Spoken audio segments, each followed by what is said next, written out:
இன்றைய business line பத்திரிகையில் மத்திய அமைச்சர் திரு சிவராஜ் சிங் சௌகான் விவசாய அமைச்சர் அவர்கள் ஒரு அறிவிப்பு கொடுத்திருக்கிறார். அதாவது ஜிஎம் சீட்ஸ் என்று சொல்லக்கூடிய ஜெனட்டிக்கலி மாடிஃபைடு சீடு, அதாவது மரபணு மாற்றப்பட்ட விதைகளை பயன்படுத்துவது என்பது இயற்கையுடன் நாம் விளையாடும் விபரீத விளையாட்டு என்ற எச்சரிக்கை கலந்த ஒரு அறிக்கையை கொடுத்திருக்கிறார். அது முற்றிலும் உண்மை. இந்த ஜெனட்டிக்கலி மாடிஃபைடு விதைகளை நாம் வச்சு விவசாயம் பண்ணோம் அப்படின்னா அது ரசாயன உரம் போடாமல் முளைச்சி பயிராகாது. ரசாயன உரத்தை எடுத்துக்கொண்ட எந்த தாவரமும் பூச்சி தாக்குதலுக்கு ஆளாகும். அதனால் பூச்சி மருந்து நம்ம பயன்படுத்தி ஆகணும். ஆக அந்த தாவரம் ஏற்கனவே சேதப்படுத்தப்பட்ட மரபணுக்கள், அதனுடைய மரபணுக்களில் மாற்றம் நடந்திருக்குது. அது மட்டுமல்ல, ரசாயன உரத்தையும் பூச்சி மருந்தையும் கூட எடுத்து அது வளருது. இவ்வளவு சேதமடைந்த நிலையில் உருவான விளைபொருளை தான் நாம் சாப்பிட்றோம்.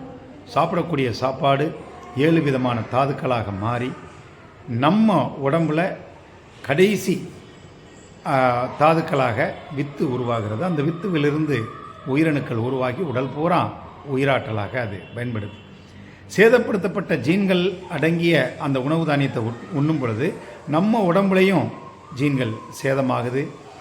அதனால தான் நமக்கு நோய் தாக்குதலுக்கு ஆளாகிறது நமது உடல். இந்த உண்மையை உணர்ந்த பின்பு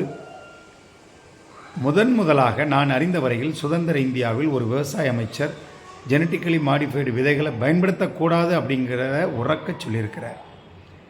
ஏற்கனவே இந்த உண்மையை அறிந்த பிஜேபி அரசாங்கம், மத்திய பிஜேபி அரசாங்கம், மோடி ஐயாவுடைய அரசாங்கம்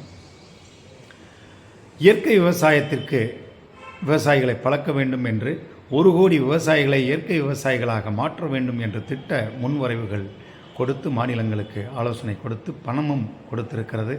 தமிழ்நாட்டில் அது எந்த அளவுக்கு இருக்குன்னு தெரியாது. ஆனால் மத்திய அரசாங்கமும் இந்த விபரீதமான விவசாய முறைகளை விடுத்து நல்ல விவசாயத்தை மேற்கொள்வதற்கு வேண்டிய அனைத்து முயற்சிகளையும் செய்திருக்கிறது. காங்கிரஸ் காலத்தில் கொண்டு வரப்பட்ட இந்த விவசாய உற்பத்தி முறை இன்னைக்கு மனிதன்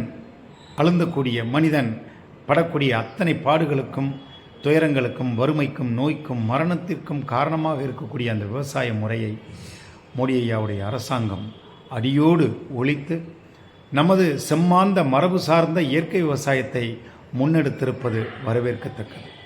நன்றி, வணக்கம்.